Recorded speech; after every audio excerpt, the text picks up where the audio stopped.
Morning. It's May 22nd, a mile about 570-ish, somewhere in there. And yeah, a lot's happened in the last couple of days. So yeah, I'll get right to it, I guess. The biggest thing was my phone kind of self-destructed, and I was just transferring some photos over to the internal SD card, and all of a sudden it just started to glitch. It's just like I don't know, thought like, holy shit, oop, pardon my language, holy crap, maybe I got a virus or something, and don't know. I just got this phone 2 months ago, and I had a flip phone before that, so these smartphones are all new to me. So I tried to figure out everything I could, but things were just not functioning. It reset itself to factory settings, but then uploaded a lot of my stuff, but then a lot of things weren't working right, so I was like, okay.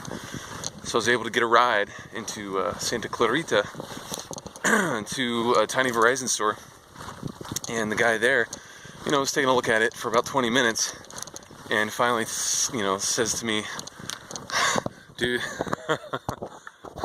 I've never seen anything like this before. And so I'm like, of course, that sounds about right. And what do we do about it? He says, well, we're not a corporate store, so you need to go to a corporate Verizon office and see what they can do for you there. Usually what they do, because this obviously looks like some kind of factory defect, is they will then mail you a replacement phone. I'm like, okay, great. Except I'm hiking this trail, and I'm 1,300 miles away from where they would mail it to. So I guess, is there anything else we could do about that? I said, well, go to the corporate office and maybe they can help you out, extenuating circumstances or something. Well, okay, thank you. So then, the abridged version of this story, a lot happened in between, but I got a ride to a corporate office at that point, and this guy, who turned out to be somebody of some influence at the store, walked in and he was dancing. It's pretty sweet. Told him great moves, broke the ice, and then he again did some diagnostics on the phone and said, you know what, I've never seen anything like this before. It's like, yeah, I've heard that. What do we do about it? And he said, well, we're gonna go ahead and issue you a new phone, mail it out to you. And I was like, well, so I'm hiking this trail, and then told him the whole story. Almost 500 miles into this hike. It's gonna take me another 5 months. I've been on it for a month. It was actually before I shaved. Yes, I just shaved. It was super itchy. I couldn't take it anymore. Anyway, he said, let me see what I can do. Let me go back into the shop or back in the back and ask around and see what can happen. So, twiddling my thumbs for a while, and he comes back out, and this goes on for another half an hour, and finally comes out with a new phone. So he's like, so we figured this out, and because of your circumstances, we're just gonna turn this into a new phone, So that's what I'm recording on right now. A brand new, same phone that I had. And yeah, it was crazy, smartphones, before this I had a flip phone. Never had a problem with it, even when I dropped it in the ocean in 2 different rivers. Pulled it out, dried it off, solid. Kind of makes me feel a little infantile compared to just, 10 years ago when nobody out here had phones. It's not that I rely on this, but I've definitely grown pretty comfortable with it. I've got my paper maps, compass, everything else that you always should have when you're doing something like this. But, the real-time updates, the maps and the downloads, all that stuff on the phone here, it's so nice, so convenient. And I can do things like this. Update friends and family about my progress. So anyway, phone mishap, disaster averted, and turned into a success story. So yeah, it's dawn. Right now, a little past dawn. I got up at 5 this morning. Frost covering my tent. And yeah, in the shade here, it's pretty chilly. So I only don't have my hat and coat on because I'm moving. But the second I get into the sun there, you know, even this early, the second the sun hits you, it's just like, oh my God, it's hot. You start sweating. So I'll strip down to a t-shirt here pretty soon. And these temperature swings are great. But right now, it's so crisp out here. It's great. It's amazing. Also, what else has happened? I made it to Agua Dulce not too long ago. Lived out a childhood dream that I wasn't sure that I had until I got there at Vasquez Rocks.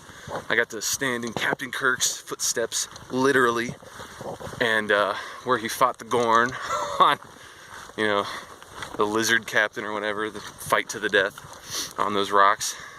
San Andreas Fault there created this amazing stone formation, and they've used it in a whole bunch of different movies and TV series, among them the original Star Trek series, and also the new Star Trek movie too, I guess. But it's called Vasquez Rocks because the bandit Vasquez used to hide out there. It's a whole bunch of history, you know, everywhere I go. It's amazing if you just look into it. You know, I'm literally walking in the footsteps of history through these hills. But also in Agua Dulce, stayed at the Softleys Hiker Haven. Amazing place, really. It was awesome. A lot of people. So if you're going for the isolationist view, I wouldn't necessarily recommend it, but facilities were great, and them themselves, unbelievable. I mean, their generosity is unparalleled. I mean, definitely leave a donation, because so far, I mean, that place is like a 5-star trail hotel, and I just can't say enough good about it. And the volunteers there are also amazing. And you know, they mentioned this too, but it was obvious to see that they need some more help out there. So, you know, if anybody is thinking about hiking the trail at some point and want to kind of get a feel for it, or to help out, or to get their foot in the door with some of the, you know, more established trail angels, or have hiked the trail and just want to give back in some way, volunteer with some of these trail angels. They need the help, especially with the rising numbers in hikers. And, you know, I hate to say it, but, you know, some of them, they're not the youngest in the world, so in the coming years, they may not be here anymore to help us out. And, you know, we'd survive, but damn it, it's such an amazing resource. And plus, just, it's half the culture, you know, meeting people at places like that. And I don't know, had a great time there. Also at the Bar and Grill in town, I know I saw, the voice is unmistakable, and a few other hikers. We were like, oh my God, it's Lance Hendrickson. I'm pretty sure that's his name. He's the cop, like the deputy cop, the white guy in the original Terminator. You know, he gets blown away. He's been in a million TV shows and everything. Alien 2, I think. He was the cyborg guy, you know, the knife trick on the table. He was sitting outside, like out 10 feet away from me, being pitched a script. Crazy. So we weren't that far away from Hollywood. So, anyway, yeah, lots happened. Should be hitting the 500-mile mark tomorrow. It's pretty exciting. I think I might have a little song for you. And, oh yeah, I did cut my beard. I had the romantic notion that I would grow it the whole 6 months, you know, just be, you know, grizzly mountain man by the time I get out of this thing, but god darn, it's so itchy and hot. I've had a long beard before, you know, relatively long, and I just didn't feel like it. So I was able to borrow some clippers and just chop them off. Buzz the head again. Feels so much better. What do they say? Hike your own hike? Yeah. Anyway, other than my little splinter thingy down there, I'm doing pretty well. Pretty solid. Deciding on whether to go to Casa de Luna today. I'm only about probably under 10 miles away from there by now, but it's so early. I don't know, maybe it would be best for my foot if I take another half day. And I'm still a week ahead of schedule as far as my packages are concerned, and getting to Kennedy Meadows. That's what everyone's talking about right now, because they were still getting some pretty heavy snow up until, you know, a week ago. And right now I'm on track to get there at this rate. First week of June. I wasn't really planning on starting until the second week. I mean, regardless, I'll probably take a day or two off once I get there and then head up anyway. I've got my micro spikes and ice axe that'll be meeting me there, so we'll see. And I'm going uphill right now and talking to you guys. Anyway, yeah, this is a long video. Sorry about that. Just feel like talking to someone. A lot of friends and family have asked, are you hiking with people or hiking alone? Well, both. Just depends on the day and the crew. I've got a lot of people that I've hiked on and off with ahead of me and behind me. But, whew, wow.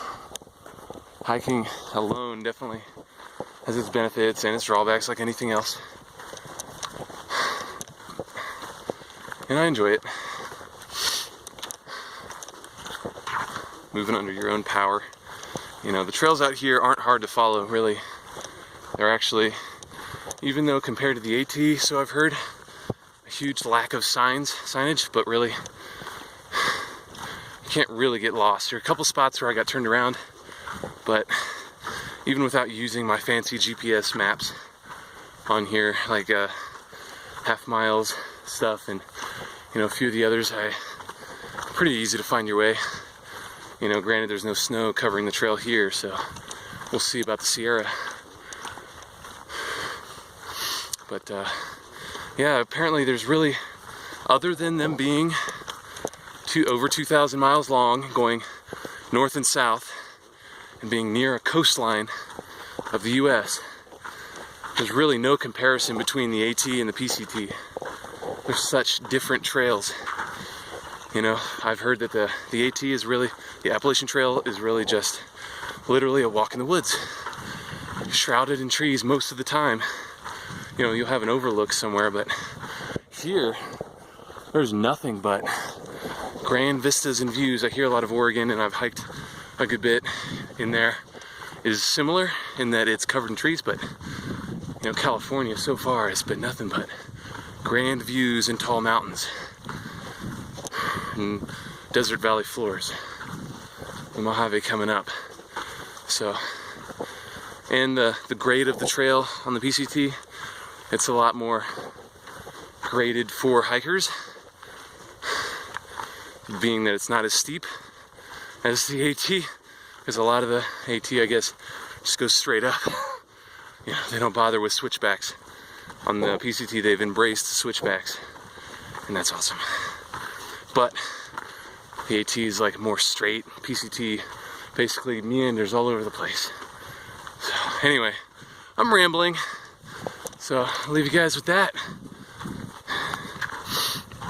And I hope you have a pleasant morning, afternoon, and rest of your day. See you next time.